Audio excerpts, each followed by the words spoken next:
Donc, une bonne soirée à tous en ce 25 mars, jeudi 25 mars 2021. Donc, bienvenue à ce cours Histoire du progressisme.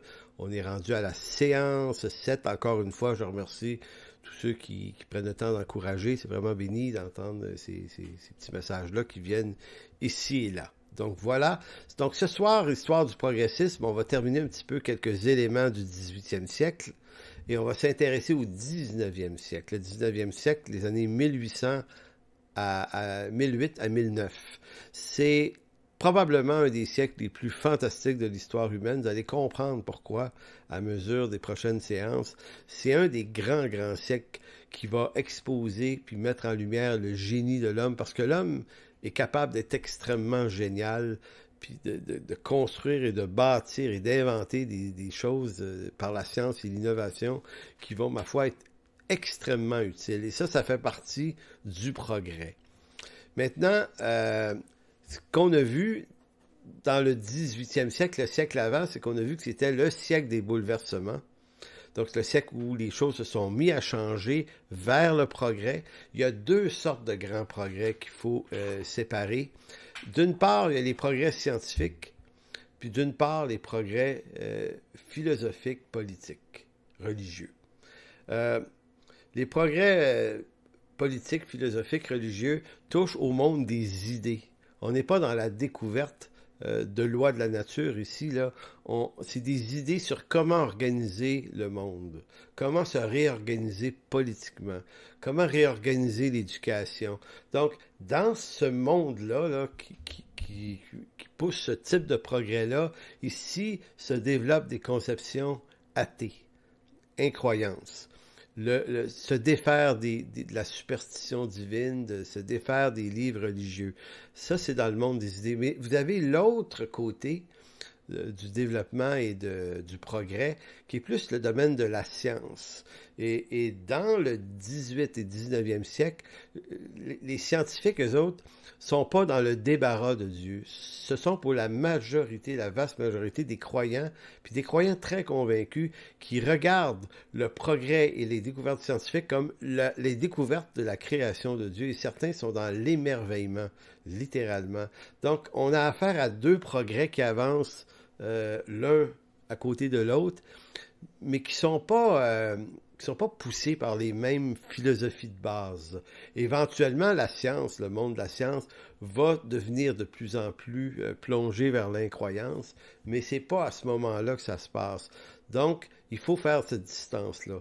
Quand on parle également du 18e siècle, le siècle des Lumières, le siècle des francs-maçons, le siècle des encyclopédies, et qu'on s'en va vers le 19e siècle, on entre dans le virage. Je vais appeler ça le virage des idées. Ça reste que c'est dans ce virage-là, tranquillement, qu'on commence à appréhender l'idée du progrès. Et le progrès est réel, il est positif à bien des égards. Et c'est là que Dieu, quand même, commence à perdre de son importance au profit du génie de l'homme. Donc, si l'homme est capable de comprendre et de concevoir les mécanismes de l'univers, est capable de se réorganiser philosophiquement, on a peut-être moins besoin de Dieu dans l'équation. Maintenant, comme je vous le dis, c'est pas tellement les scientifiques qui font la promotion de cette idée-là, c'est plutôt les philosophes et les penseurs, mais ça va finir par atteindre éventuellement au 20e siècle de façon plus définitive le milieu de la science lui-même, c'est-à-dire que la science devient de plus en plus dans l'éloignement des perspectives divines. Donc, la semaine dernière, nous avons vu que le 18e siècle est celui des grands bouleversements. Nous avons vu que c'est dans ce siècle que l'ancien monde voit arriver sa fin. L'ancien monde, là, c'est un monde dirigé par la religion et des grandes royautés. Donc, le 18e siècle voit arriver la fin de cette période-là, qui dure depuis des millénaires, et c'est le siècle où on voit naître l'espoir d'une nouvelle dynamique, essentiellement orientée vers le progrès. Donc c'est un siècle très dur, hein? Il y a on l'a vu, il y a des révolutions, il y a des centaines de milliers de morts, ça se fait dans le sang puis la terreur, mais il y a comme quelque chose à espérer un peu plus loin. Donc, l'espoir, et l'espoir laisse place aussi à une réalité de choses qui s'améliorent pour de vrai. C'est pour ça que je vous dis que le siècle qui va suivre le 18e est un beau siècle en termes d'innovation de toutes sortes. Vous allez voir à quel point c'est vraiment, vraiment puissant, là. Donc, cette nouvelle dynamique s'appuie pour les philosophes, surtout sur la raison de l'homme uniquement, et tend à éloigner tranquillement de son centre tout référent religieux. Pas pour les scientifiques, là, mais pour les libres penseurs surtout. Donc, on veut éloigner les référents religieux qui apparaissent comme de la superstition nuisible et nuisible au développement d'un monde meilleur. C'est pas tout le monde qui pense ça, mais plusieurs commencent à imaginer que Dieu, la Bible et la religion est un encombrement au progrès. Du point de vue des progressistes, la bêtise humaine n'est pas le fruit de la condition pécheresse de l'homme telle que la Bible l'enseigne. Donc, on commence à rejeter ça. Rousseau rejette ça. Puis, des bonhommes comme lui, là, on va en parler tout à l'heure de Rousseau, là, rejette l'idée que l'homme est mauvais et pécheur de nature, mais qu'il serait plutôt bon. Et c'est comme si pour eux, au fond, ce qui est nuisible, c'est de trop croire à la Bible et à ce type de sornette-là. Donc, la Bible et la religion, mais surtout la religion, n'a pas rendu l'homme meilleur, mais l'a rendu moins bon. Et on comprend leur raisonnement. Si on fait un peu d'histoire, on comprend que la religion, dans cette période-là de l'histoire, a provoqué beaucoup de guerres, et a provoqué beaucoup de dogmatisme aussi. L'Église a été souvent persécutante. Ça a été dur, là. Fait que pour eux, là, l'image qu'ils ont du monde chrétien, c'est une image violente souvent et autoritaire. Puis ils ont raison. Ils ont raison jusqu'à un certain point. Donc pour eux, il faut rejeter tout ça. Il faut redonner à l'homme sa liberté de penser, sa réflexion, sa raison, et on va construire là-dessus maintenant. Tout le monde ne pense pas comme ça. C'est difficile d'enseigner ce genre de truc-là parce que je ne suis pas en train de dire que tout le monde pense de même. Je suis en train de dire que c'est une idée, ça, qui s'installe chez certains. Donc, l'homme affranchi de la religion, croit-on, va s'épanouir par le libre exercice de sa raison, qui, fondée sur une multitude de nouveaux droits et libertés, devrait trouver la voie du salut de l'homme par la raison de l'homme. Donc, quand on parle de le salut de l'homme par la raison de l'homme, c'est pas le salut au sens biblique du terme, nouvelle terre, nouveaux cieux, c'est pas eschatologique comme approche, c'est le salut de l'humanité, c'est-à-dire assurer à l'humanité un avenir meilleur pour les siècles, les millénaires qui viennent. Donc, s'il n'y a pas d'éternité vraiment dans notre lunette d'avenir, ben, il y a l'homme qui continue à vivre. Donc, sa rédemption, c'est qu'on commence à être sage, débarrassons-nous des superstitions et bâtissons sur la raison, sur la science, sur le savoir de l'homme, non plus Dieu comme unique secours de l'homme, mais l'homme lui-même au secours de l'homme. Le 18e siècle. Donc, on va faire peut-être la moitié de la séance sur le 18e siècle avant de tomber dans le 19e. Parce qu'il y a encore des petites choses à dire. On peut dire que les penseurs du 18e siècle sont des utopistes, c'est-à-dire des rêveurs, en ce qu'ils ont imaginé un monde meilleur en rejetant l'idée que l'homme est pécheur et perdu sans Dieu. Donc, ils ont rejeté cette idée-là. En excluant Dieu de l'équation du progrès selon eux, ben, on excluait à la fois la lumière qui éclaire l'utopie à éviter dans le projet du progrès. Ce que je veux dire, c'est que le progrès était une bonne idée, mais si on décide de foncer dans le progrès, puis on enlève la lumière de l'Évangile sur la condition de l'homme, ben le progrès devient une utopie, un rêve. Si on avait souhaité un progrès accompagné d'une révélation de l'existence d'un Dieu, on n'aurait pas rêvé autant. On aurait compris qu'on peut progresser, qu'on peut faire mieux, mais en même temps, il y a les limites de la condition pécheresse de l'homme qui rendront toujours ça boiteux. Donc, on rêvera pas trop haut, on va rêver à la mesure du bon sens, de la raison de l'homme, dans le progrès, toujours sous le regard d'un Dieu bienfaisant. C'est ce que beaucoup de scientifiques adoptaient comme posture d'ailleurs. Donc, en excluant Dieu du progrès, non, on n'a pas seulement exclu Dieu à proprement parler. Mais parce qu'en excluant Dieu, on s'est distancé de la seule source de lumière qui aurait pu éclairer la condition de l'homme et éclairer le danger de l'utopie dans lequel on s'embarque. En d'autres mots, l'Écriture donnait un éclairage sur l'utopie. Mais l'Écriture n'aurait jamais empêché en tant que tel le progrès. Des religieux auraient pu le faire, mais l'Écriture elle-même n'est pas contre le progrès, à l'évidence. Maintenant, parlons un peu de Jean-Jacques Rousseau. Je vous parle de lui, puis je prends le temps de vous parler un peu de lui, de ses théories sur l'éducation, parce que j'ai émis comme prémisse lors de la première séance que le cours que je donne en ce moment, Histoire du progressisme, ça permettait de comprendre le monde dans lequel on est. Et là, on va avoir un exemple excessivement concret. On va comprendre ce soir que des idées qui sont présentes dans notre monde, et notamment dans l'éducation, les écoles, sont des idées qui ont été ensemencées au 18e siècle par des hommes, notamment comme Rousseau. Il n'est pas le seul, je n'ai pas voulu en prendre plusieurs, mais lui en particulier. Rousseau est à l'origine d'un modèle éducationnel qu'on va appeler ici le socio-constructivisme. Attention, Rousseau n'a jamais utilisé ce mot-là. Mais c'est le nom qu'on peut donner à l'idée qu'il a mis au point en 1762 dans son livre qu'il a appelé Émile. Émile était un petit garçon qui doit faire son éducation et à travers ce livre-là, cette espèce de roman-là, Rousseau passe une idée très forte sur l'éducation, c'est que le socio-constructivisme, il y a deux mots là-dedans, société et construction.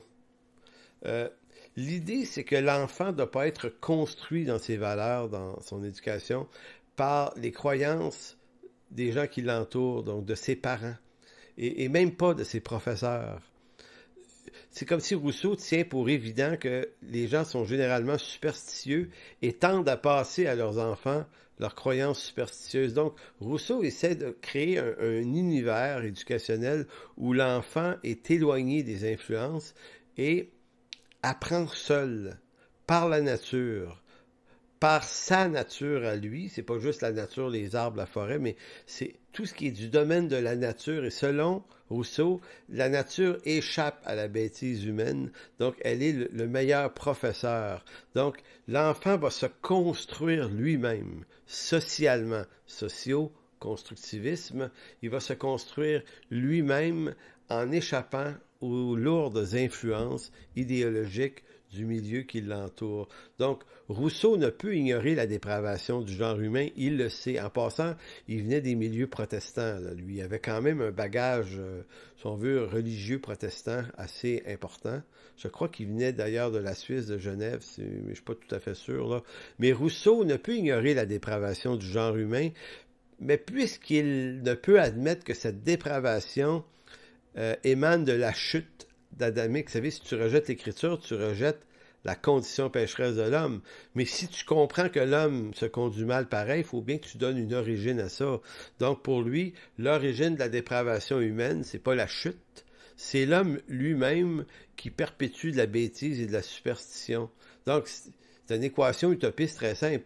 Enlevons la bêtise et la superstition du paysage, installons la raison humaine, la liberté de se construire soi-même l'être humain qu'on veut devenir, et on va devenir des êtres instruits, hyper raisonnables et parfaitement libres. Donc il faut reconstruire selon lui une nouvelle humanité à partir des enfants, en évitant de les exposer aux superstitions des parents. Il faut les exposer plutôt à la nature qui, elle, n'est pas soumise à la dépravation et à la bêtise humaine. L'homme est naturellement bon, dit-il, c'est la société qui le corrompt.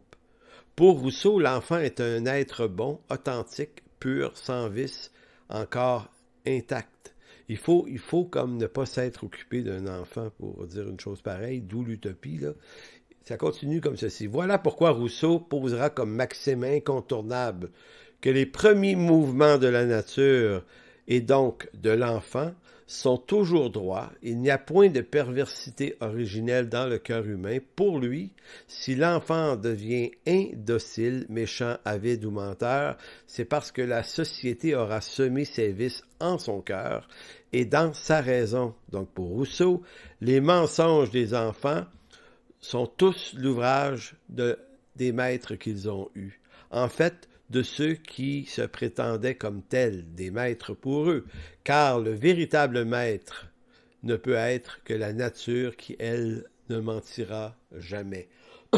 Ce sont des extraits du livre de Jean-Jacques Rousseau, Émile, livre très très connu, livre d'une grande influence sur le monde de l'éducation moderne. Donc, ça a été semé en 1762. Notamment, il y a beaucoup d'idées dans le chapitre 2 d'Émile. Si vous voulez trouver ce livre-là, moi, je l'avais trouvé gratuit sur Internet. C'est un vieux livre, vous pouvez lire ça. Vous allez comprendre la pensée de Rousseau. Vous allez comprendre que le gars est redoutablement intelligent. C'est pas un imbécile. Sauf que c'est de l'utopie. C'est-à-dire que c'est penser que l'homme va s'affranchir lui-même de toutes ses propres bêtises en étant rendu complètement libre de sa propre auto-éducation. Donc, Rousseau prône l'idée que du socio-constructivisme, comme je disais, il n'a pas inventé ce mot-là, il ne l'a jamais utilisé. Mais on parle, il y a deux mots là-dedans, société et construction. Donc, l'homme doit se construire lui-même dès son plus jeune âge, doit construire son univers social à lui. C'est pour ça que, vous voyez, il y a des expressions qui sont présentes aujourd'hui dans le monde éducatif. L'univers social. Donc, ne jamais forcer quoi que ce soit dans la vie de l'enfant. Il faut qu'il se fasse lui-même ses idées dès son plus jeune âge. Et vous allez voir des applications qui deviennent morbides dans ça.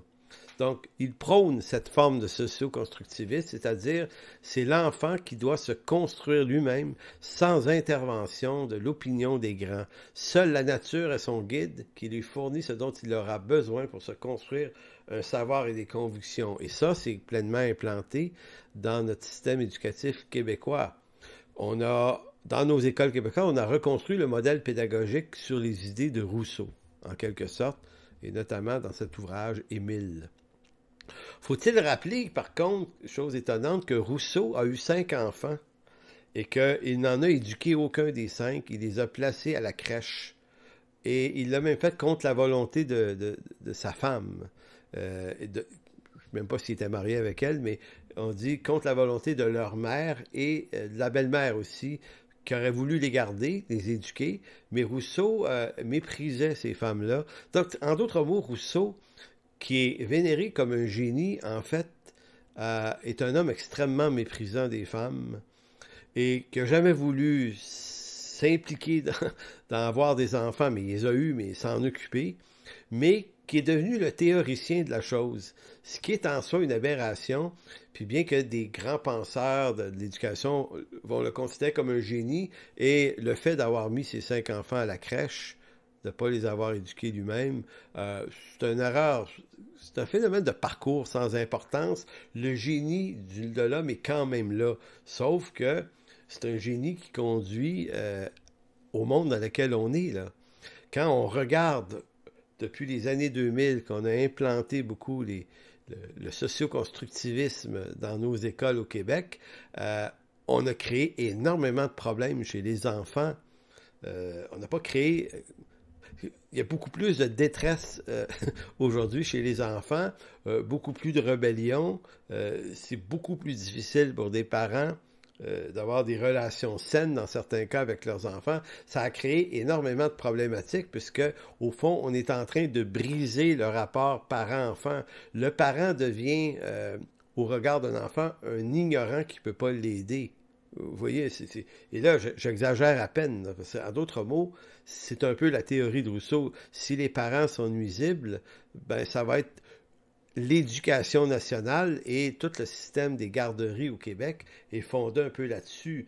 Plus jeune l'enfant est exposé le moins possible aux structures éducationnelles, aux croyances de ses parents, mieux que c'est. Fait en d'autres mots, l'école veut déconstruire ce que les parents peuvent donner pour reconstruire ce que l'État souhaite donner Et la théorie de Rousseau est hyper présente dans ça. Là, je suis pas en train de vous dire que c'est que mauvais. Il y a des phénomènes intéressants dans ça. Là. C'est jamais tout faux. C'est des progrès, mais les progrès poussés trop loin deviennent des utopies. Donc, il faut pas tout prendre puis dire c'est que mauvais. Je déteste l'absence de nuances dans ce qu'on peut faire et dans ce qu'on peut dire, parce que le monde de l'éducation de l'époque de Rousseau était mauvais. Je veux dire, ça marche au bâton, puis à la règle, puis à la pénitence, puis à la violence. Ça, c'est un autre problème aussi. Donc, vouloir sortir de quelque chose, puis aller en réaction à cette chose, on va créer l'effet contraire en pensant que le contraire va faire mieux. On est dans un monde désordonné, consommation de drogue chez les enfants, déprime en bas âge de plus en plus, beaucoup d'enfants sont complètement mélangés dans leur identité sexuelle, beaucoup de parents ne savent pas quoi faire, détresse chez les parents, détresse chez les enfants, donc dans l'utopie, on a créé une autre série de nouveaux problèmes. Donc, c'est l'exemple un peu d'une idée concrète, mais qui est très actuelle, mais qui a été semée il y a 270 ans. Et quand on se demande, si vous posez la question, comment c'est ça que c'est rendu comme ça? Comment ça se fait que nos enfants sont rendus comme ça? C'est une idée du progrès, ça. Ça a été planté il y a 270 ans par des hommes comme Rousseau. Évidemment, dans ce système-là, au-delà des matières académiques, dans le système constructiviste, on ne vous dit pas que l'enfant doit apprendre tout seul. On comprend que les mathématiques, les langues, français, anglais, puis les sciences, sont des sciences exactes. Donc, l'enfant doit être instruit sur l'exactitude dans certaines matières, les comprendre, les ingérer, puis les installer. Mais par contre, sur tout ce qui est du domaine de la morale, des idées, c'est là que le socio-constructiviste va dire l'enfant doit être tellement libre que rien ne vienne entraver ses choix.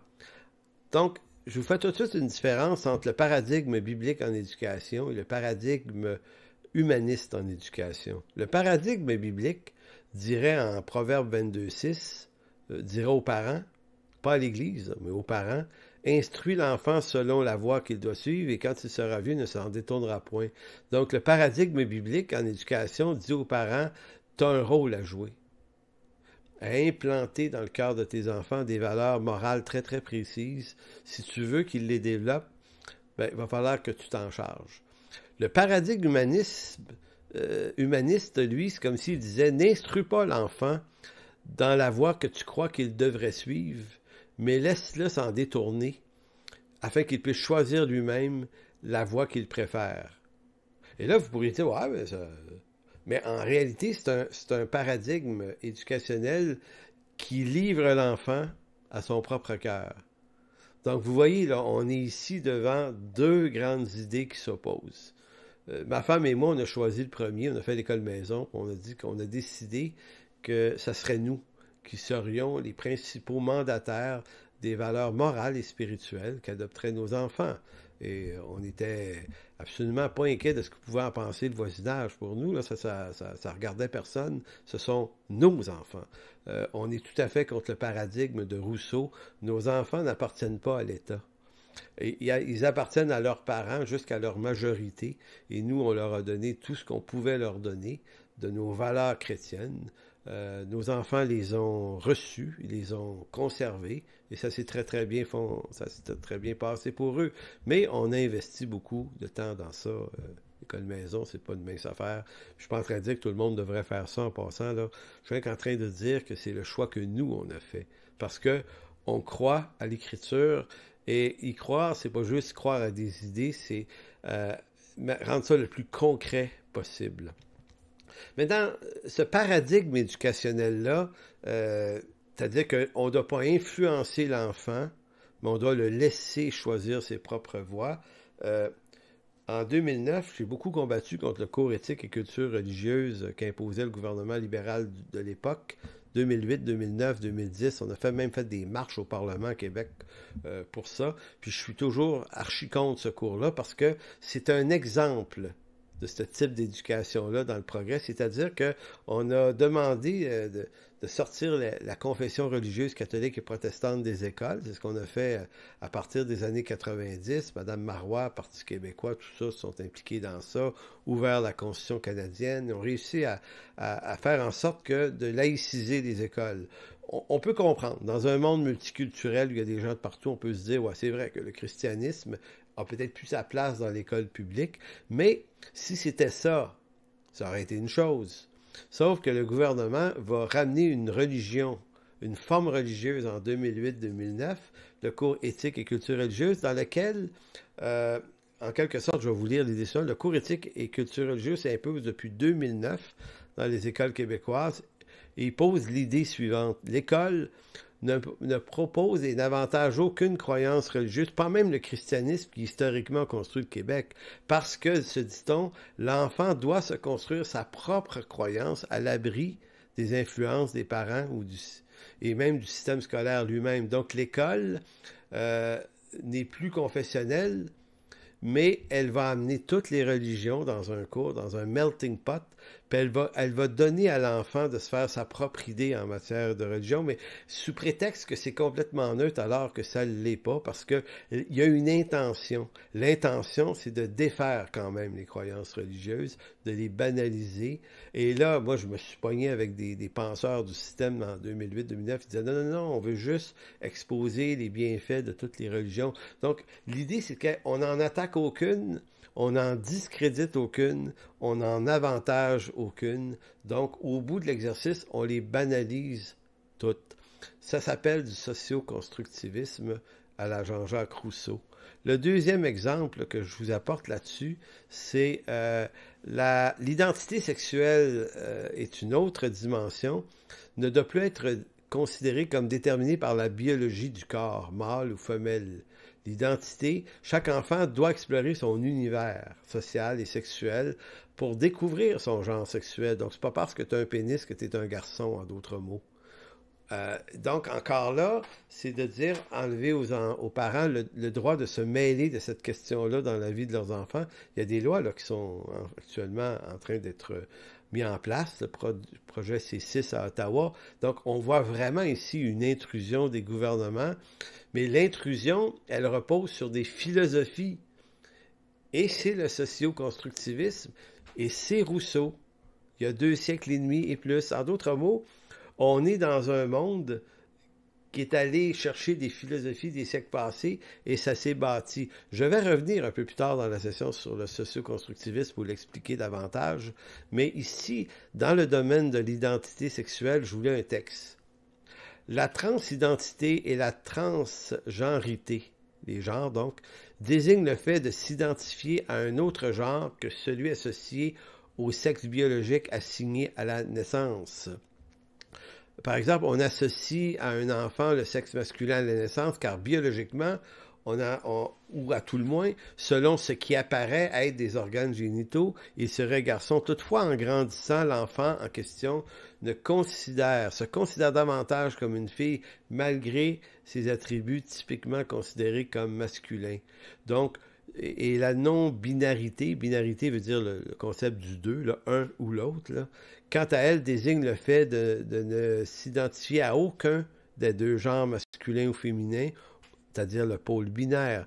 Les personnes non-binaires considèrent se trouver au point ou à un autre d'un continuum aux extrêmes duquel se trouvent 2 pôles binaires. En d'autres mots, c'est comme si on avait dit, si tu as des troubles d'identité sexuelle, c'est pas le fait d'une nature pécheresse qui vient perturber ton existence, c'est tout à fait naturel dans la nature. Donc, plutôt que de lutter contre des tendances en très jeune âge, on va te donner tout le champ de réflexion pour découvrir ton appartenance. Donc, tu es né dans un corps de garçon, mais tu te sens fait, ok, ben très très jeune maintenant, tu vas pouvoir subir des opérations et tes parents n'auront plus le droit d'être impliqués dans le processus.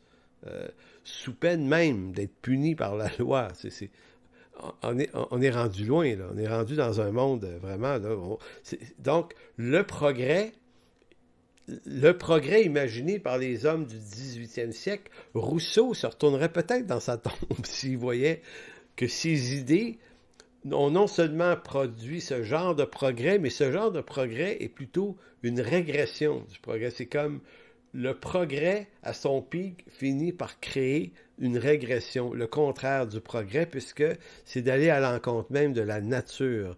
Donc, si tu te sens fille, tu fais t'opérer pour devenir une fille, mais peut-être que tu te sens ni garçon ni fille, fait que tu es peut-être quelque chose d'autre. Donc, d'où la conception des queers, là, tous les genres sexuels multiples, possibles, auxquels un être humain peut s'identifier. Donc, vous voyez ici, on est devant tous ces troubles qui sont des fruits de cette révolution des idées du 18e siècle. Donc, Rousseau ne pensait pas que le constructivisme en éducation en tant que poussé vers le progrès de l'humanité conduirait l'homme à transgresser l'ordre des genres. Je crois que Rousseau ne pensait pas si loin que ça. C'est lorsque le progrès de l'humanité qui rejette toute référence à un Dieu créateur, c'est là qu'on s'égare dans l'utopie.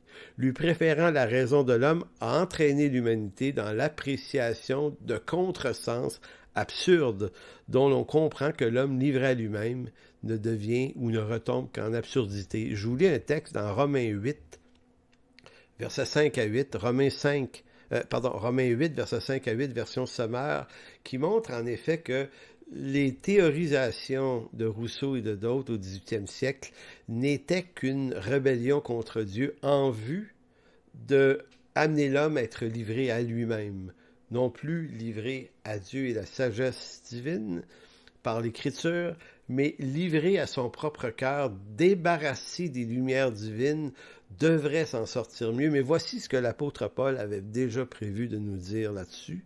Romains 8,5. En effet, les hommes livrés à eux-mêmes tendent vers ce qui est conforme à l'homme livré à lui-même. Mais ceux qui ont l'Esprit de Dieu tendent vers ce qui est conforme à l'Esprit. Pardon. Car ce à quoi tend l'homme livré à lui-même mène à la mort, tandis que ce à quoi tend l'Esprit conduit à la vie et à la paix. En effet, l'homme livré à lui-même, dans toutes ses tendances, n'est que haine de Dieu. Il ne se soumet pas à la loi de Dieu, car il ne le peut même pas. Les hommes livrés à eux-mêmes ne sauraient plaire à Dieu. Donc, on voit dans le discours de Rousseau exactement ce que Paul décrit ici. Et Paul avait écrit ça quand même 1700 quelques années avant Rousseau. Donc, Paul et l'Écriture avaient déjà prévu le carnage que pourrait avoir ce type de philosophie-là, où un jour on livrerait l'homme à lui-même et que ça serait devenu une philosophie non seulement acceptable, mais encouragée, avantagée, et qui devienne par des lois imposées. C'est pour ça que je dis qu'on est dans un monde païen, complètement. Maintenant, fâchez-vous pas.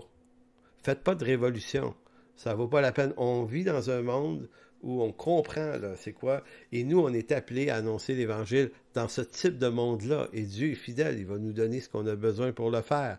Donc, on n'a pas besoin de prendre des armes comme certains le supposent, puis aller tout casser. Moi, j'ai voulu faire des marches, j'ai voulu brasser quasiment des idées quasiment révolutionnaires. Moi, je me suis rendu compte que je me suis perdu dans de la colère du ressentiment, du mépris, de la haine pour les gouvernements. Je me rends compte que l'Écriture me disait de ne pas choisir cette voie-là. Non pas que j'ai pas raison de voir ce que j'ai vu, mais c'est que le moyen que je prends pour en sortir était manifestement pas et clairement pas le bon. Donc, c'est ma pensée éditoriale du jour. Maintenant, plongeons dans le 19e siècle. J'aime beaucoup ce siècle-là parce que si j'avais été là, j'aurais été heureux, j'aurais été joyeux parce que c'est un siècle magnifique. Il y a plein, écoutez, des idées que je viens de vous émettre sur le mauvais côté grandissent dans ce siècle-là, mais il grandit plein d'autres choses qui sont bonnes et on est tellement pas contre le progrès, là. Comme croyant, pour moi, le progrès, c'est une des plus belles choses que Dieu a permis à travers des hommes qu'il a éclairé lui-même de ses lumières. Donc, le siècle, le 19e siècle, 1800 à 1900, est héritier à la fois du siècle des Lumières qui le devance dans ses idées, mais c'est le siècle qui voit se mettre en place un optimisme, un positivisme assuré par un ensemble de nouvelles avancées scientifiques, technologique, philosophique et politique. Donc, on va se donner quelques définitions sur qu'est-ce qu'on veut dire par innovation scientifique, innovation technique, innovation politique, innovation philosophique. Je les donne ces définitions-là parce que je vais les répéter quand même assez souvent, puis je voudrais qu'on ait mis une signification simple à ça. D'abord, le mot innovation vient de novare, en latin, qui veut dire rendre nouveau, renouveler. Donc, une innovation, c'est renouveler, rendre nouveau quelque chose, OK? Donc, dans le domaine de la science, innovation scientifique, qu'est-ce que ça veut dire une innovation scientifique? C'est une définition qui dit pas tout, j'en conviens, mais que j'ai essayé de trouver une définition qui soit la plus simple possible. Une innovation scientifique, ça signifie recherche et compréhension des lois de la nature. La science n'invente pas, d'abord, elle veut plutôt comprendre comment fonctionne un système, autant dans l'infiniment grand, l'univers, la cosmologie, que dans l'infiniment petit, par les microscopes, la microscopie. La science veut percer les mystères, veut étudier les mystères et veut les expliquer. La science, la science fait naître les innovations techniques. Mais la science, les innovations scientifiques, ce n'est pas des choses qui se fabriquent, c'est le monde de la recherche, de la compréhension. C'est ça, les innovations scientifiques. Maintenant, le monde scientifique, la science, va regrouper des chercheurs, des gens curieux. C'est ça, le monde de la science. Maintenant, ce que les scientifiques découvrent, les innovations scientifiques, elles, vont faire naître des innovations techniques maintenant. C'est pour ça que dans les universités, on met souvent ça ensemble, là, science et technologie, parce que l'un a besoin de l'autre. Donc, qu'est-ce que sont des innovations techniques? Toute nouvelle invention qui améliore les procédés de production par des moyens mécaniques plus efficaces. L'innovation technique, c'est un phénomène très évident dans le domaine, par exemple, du transport. Donc, les innovations techniques, c'est comment on applique les découvertes scientifiques et qu'on en fait quelque chose d'utile. Si la science trouve une solution pour traiter, par exemple, une maladie, le monde des techniciens ou de la technique va inventer une machine pour utiliser ce moyen-là efficacement. Donc, si on dit que la science regroupe un monde de chercheurs, ben, la technique regroupe un monde d'ingénieurs souvent. C'est le monde des penseurs qui font quelque chose de concret avec ça. Ça, c'est l'innovation technique. Troisième type d'innovation au 19e siècle, les innovations politiques. Mais ça, c'est plus facile.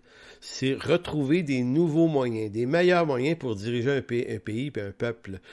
On s'est débarrassé à la fois des pouvoirs trop forts de l'Église et des royautés. Donc, après des millénaires de royauté, on veut se redonner un pouvoir nouveau, le renouveler. Donc, une innovation politique qui s'est décuplée en deux grandes idées après le 18e siècle. La démocratie, pouvoir du peuple, ou le communisme, qui est issu de la même tradition du 18e siècle, le siècle des Lumières. C'est deux façons d'aborder le monde politique. C'est deux grandes idées. La démocratie, c'est le pouvoir directement au peuple par le biais d'élections. Et le communisme, c'est un système très, très différent, mais qui recherche le même type de bien-être. En d'autres mots, on va égaliser. Il n'y a plus de riches, plus de pauvres. C'est les mêmes droits pour tout le monde. Les mêmes recours pour tout le monde, les mêmes revenus pour tout le monde, c'est le communisme. Et pour le maintenir en place, ben, il faut un système autoritaire. Donc, on croit qu'on va créer un monde plus juste. Donc, les deux systèmes veulent un monde plus juste.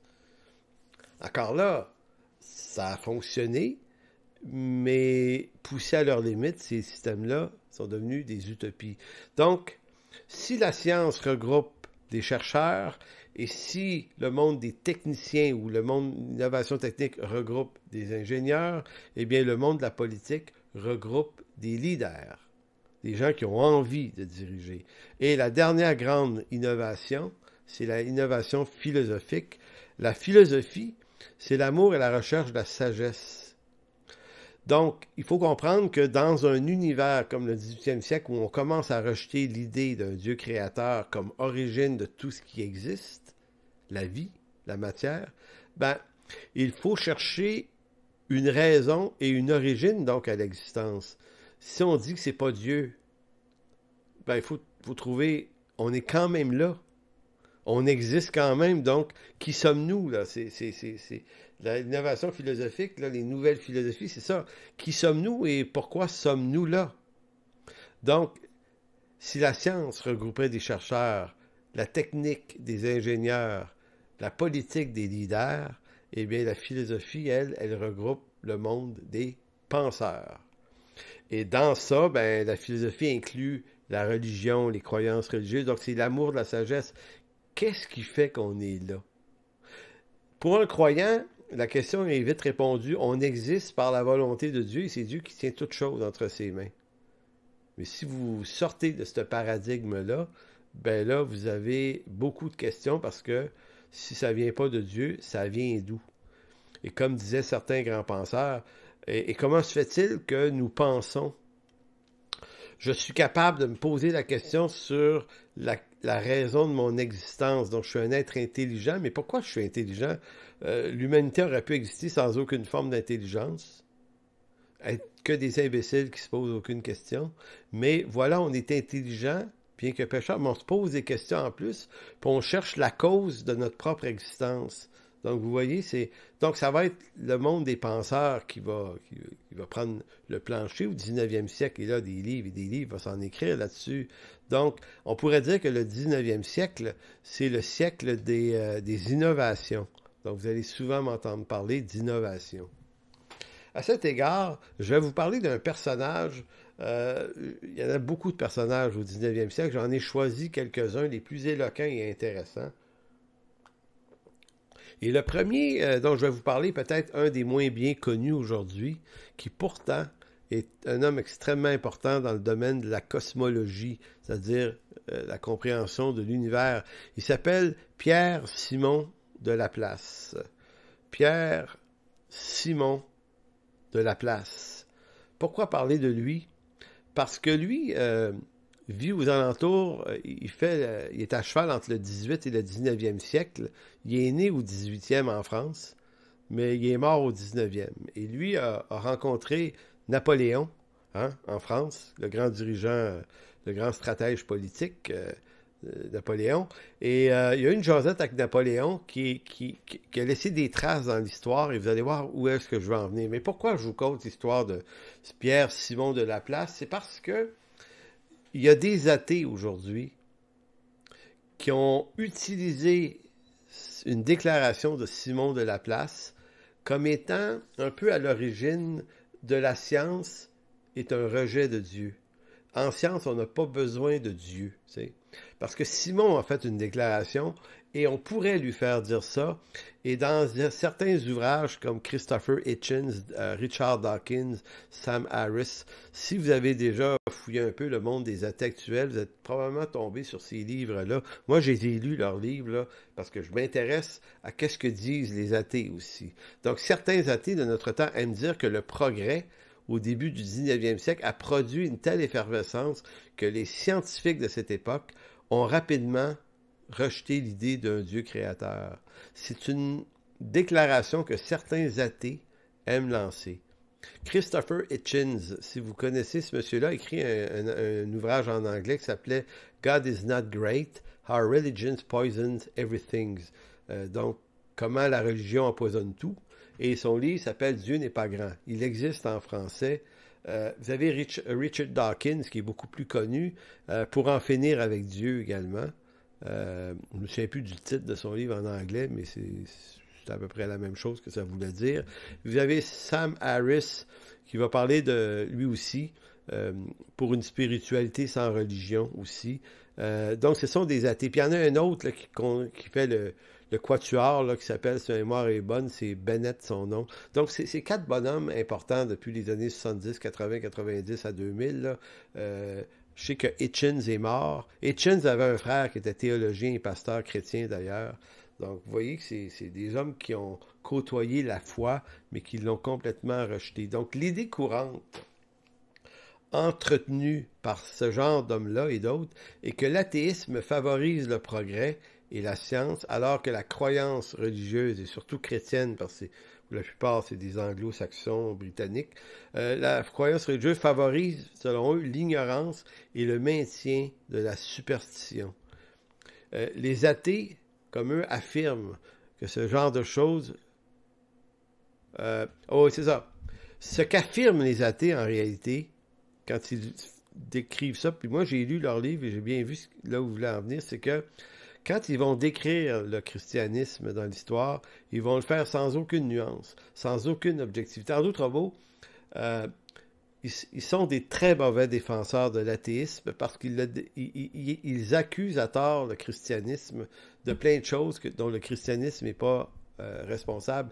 Et notamment, une des marottes qui revient souvent dans ces livres-là, c'est que le christianisme et les religions ont causé énormément de guerres dans l'histoire.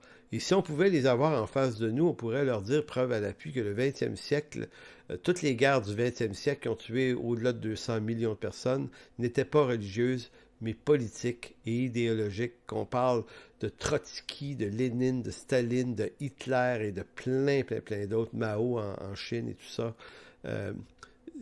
La religion n'avait rien à voir avec les religions, avec les guerres du 20e siècle, et pourtant elles ont été les plus tueuses.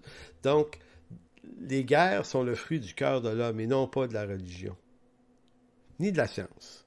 Donc, c'est ça qu'il faut retenir. Donc, je reviens à Pierre Simon de Laplace, parce que c'est de lui dont je veux vous parler vraiment. C'est que, pourquoi lui, puis pourquoi je vous ai parlé de ces 3-4 bonhommes-là, c'est parce qu'eux, dans certains de leurs livres, vont parler de Simon de Laplace. Ils vont récupérer, en quelque sorte, récupérer une déclaration que Pierre Simon de Laplace aurait dit au sujet de Dieu dans une rencontre qu'il aurait eue avec Napoléon. Il a vraiment eu cette rencontre. Il a réellement fait cette fameuse déclaration, mais dans un contexte qui n'est pas celui qu'on lui prête. Alors, quelle est cette déclaration-là? En parlant de Dieu et de l'astronomie, de ses découvertes, Laplace aurait dit, concernant Dieu, « Cher consul, Napoléon, je n'ai pas eu besoin de cette hypothèse. » Paraît-il que Laplace aurait dit à Napoléon, il dit maintenant, moi j'étudie la cosmologie, là, puis l'astronomie, puis j'ai pas besoin, moi, de l'existence d'un Dieu créateur pour comprendre. Donc Dieu ne fait plus partie de mon équation pour ma compréhension. Donc, il aurait supposément dit ça. Maintenant, on va faire l'histoire du contexte de sa déclaration pour se rendre compte que beaucoup d'athées sont profondément tordus lorsqu'ils vont citer M. de Laplace, qui a dit cette phrase-là dans un autre contexte. Donc, d'abord, je vous dis qui est M. Simon de Laplace. C'est un marquis, le marquis de Laplace. Il est né en 1749 à Beaumont-en-Auge, en France. Il est mort en 1827. Donc, lui a vécu la période révolutionnaire en France et tout ça, à Paris. Et il est mort à Paris, d'ailleurs. Et cet homme-là est un homme extrêmement brillant, un savant redoutable de son époque. C'est un mathématicien, un astronome, un physicien qui s'intéresse également aux questions politiques de la France. Laplace est un des principaux scientifiques de la période napoléonienne. Napoléonienne, pardon, on va dire comme il faut. En effet, il apporte des contributions fondamentales dans différents champs des mathématiques, de l'astronomie, et notamment est très fort dans la théorie des probabilités. Donc, un jour, Napoléon invite M. de Laplace pour discuter de son livre qui s'appelait « Mécanique céleste », écrit par Laplace. Pourquoi? Parce que Napoléon, il paraît-il, était féru d'astronomie. Il s'intéressait aux ouvrages d'Isaac Newton qui avaient été écrits plus d'un siècle et demi avant. Puis je vous ai déjà dit que les ouvrages écrits, ça évoluait pas vite. Ça évoluait, mais on est dans une période où un livre écrit peut être bon pour 50 ans comme référence. Aujourd'hui, c'est plus vrai, là. En science, là, un livre, 2-3 ans plus tard, il n'est plus à jour. Mais à l'époque, oui. Donc, Napoléon lisait du Newton, puis il lisait tout ce qui était les découvertes scientifiques sur l'univers, puis il tombe sur le livre de Laplace, Mécanique céleste, il lit ça, puis il le fait venir pour discuter d'une drôle d'affaire Et Napoléon veut se la faire expliquer. Donc, je vous lis un petit peu l'histoire. Comme le citoyen Laplace présentait au général Bonaparte la première édition de son exposé du système du monde, le général Bonaparte lui dit, Newton a parlé de Dieu dans son livre. J'ai déjà parcouru le vôtre et je n'y ai pas trouvé ce nom une seule fois. Ce à quoi Laplace aurait répondu la phrase suivante, citoyen, premier consul, Napoléon, je n'ai tout simplement pas eu besoin de cette hypothèse. Donc, entendu comme ça, vous venez d'avoir l'impression que Laplace n'a pas eu besoin de l'hypothèse de Dieu. Donc, comme s'il aurait traité Dieu d'une simple hypothèse. Et en disant, ben moi j'ai évolué depuis Newton, lui a eu besoin de cette hypothèse, moi j'en ai pas eu besoin. Est-ce qu'il a vraiment voulu dire ça? Donc, dans ces termes, Laplace aurait traité Dieu d'hypothèse. Mais Laplace n'a jamais vraiment voulu dire cela. En vérité, le point est le suivant, c'est que Newton, croyant que les perturbations des séculaires, les cycles des planètes, dont il avait lui-même ébauché une théorie assez solide, finirait par la longue par détruire le système solaire. En d'autres mots, Newton a découvert beaucoup de choses, il a éclairé énormément de trucs sur les cycles des planètes en ellipse et non pas en rond, donc c'est un savant extraordinaire, mais il lui manque de l'information à Newton, puis mathématiquement, il comprend qu'il y a des données qui ne marchent pas, mathématiquement, pourtant, dans l'univers, ça tient. Fait qu'il voit un décalage entre ses équations, Newton, et la réalité de son observation. Fait que Newton avait émis dans son livre l'hypothèse que peut-être que Dieu intervient périodiquement pour corriger les imperfections, pour pas que les planètes finissent par s'agglutiner ensemble et s'effondrer les unes sur les autres. Maintenant, il lui manquait de l'information sur la loi de la gravité, ou je ne sais quoi, je ne suis pas un spécialiste, mais c'est pour ça que Newton évoquait, non pas l'hypothèse de l'existence de Dieu, mais c'était l'hypothèse d'une intervention de Dieu dans le système solaire.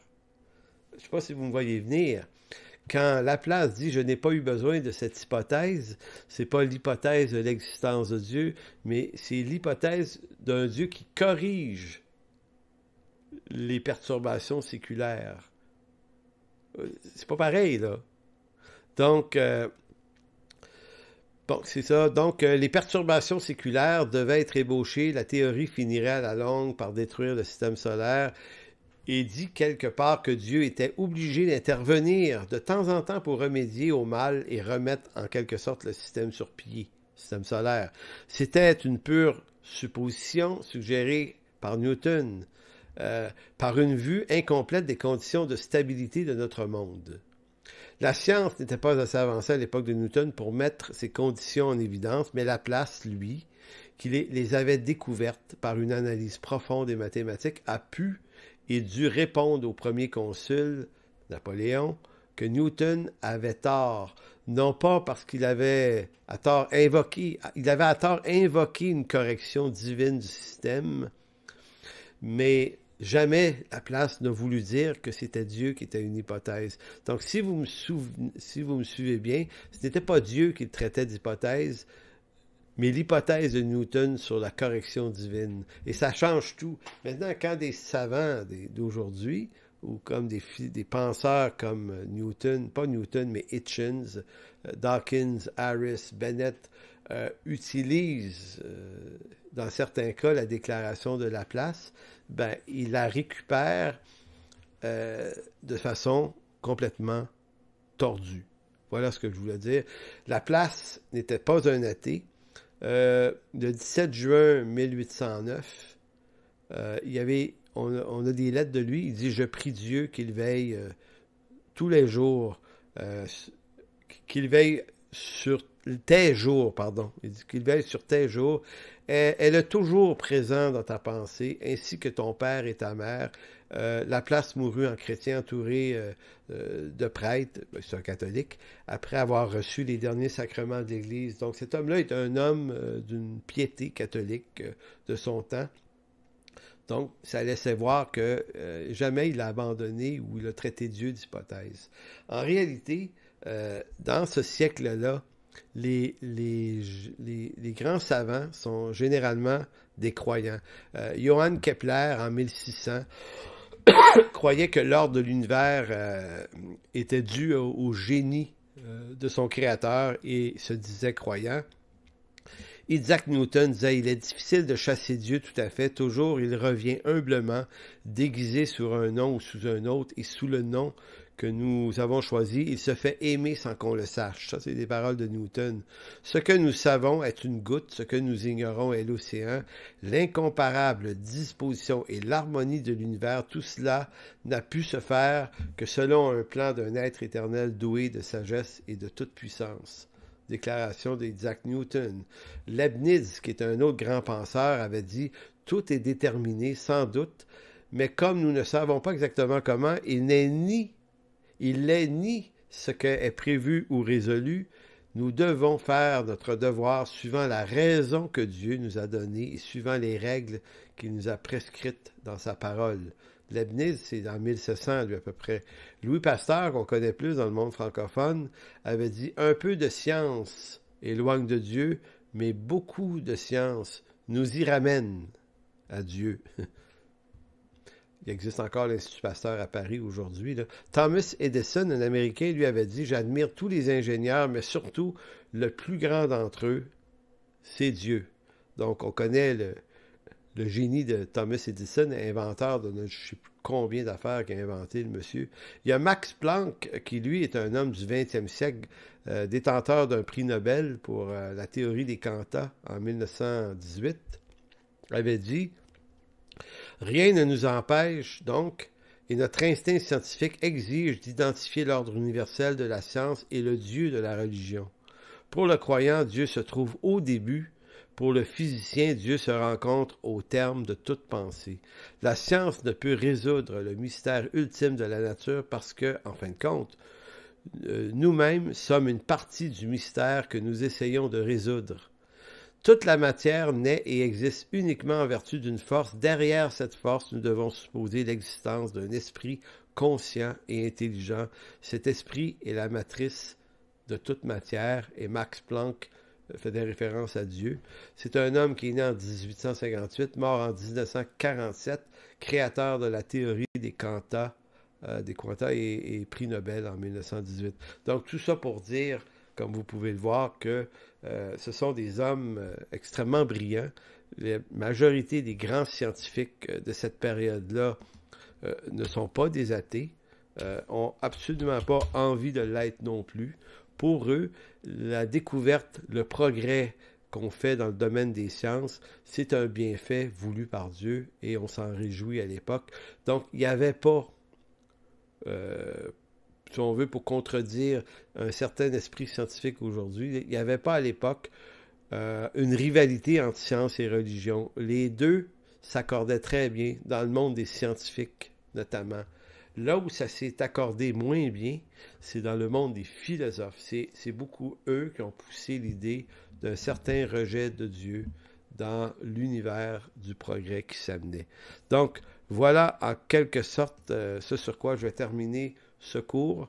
La semaine prochaine, ça va être intéressant. On va s'intéresser à M. Robert Malthus et on va comprendre d'où vient la théorie de l'évolution de Darwin, mais avant Darwin, et quelles ont été les premières semences de cette théorie-là, puisque ça, c'est une théorie du 19e siècle, et on va voir on va commencer à voir les balbutiements de ça. Vous allez voir, c'est fort intéressant. M. Malthus, déjà au début du 19e siècle, prônait de faire cesser la croissance de l'humanité, de faire en sorte que moins de monde naisse. C'est la naissance de l'avortement, de l'idée de l'avortement, de l'eugénisme, de l'euthanasie. Maintenant, vous dites, c'est là présent aujourd'hui, ça vient d'où? Écoutez, il faut retourner environ 230 ans derrière pour comprendre les idées qui ont été plantées sur ces grandes questions-là. Vous allez voir, c'est très, très intéressant. D'ici là, portez-vous bien, je vous salue.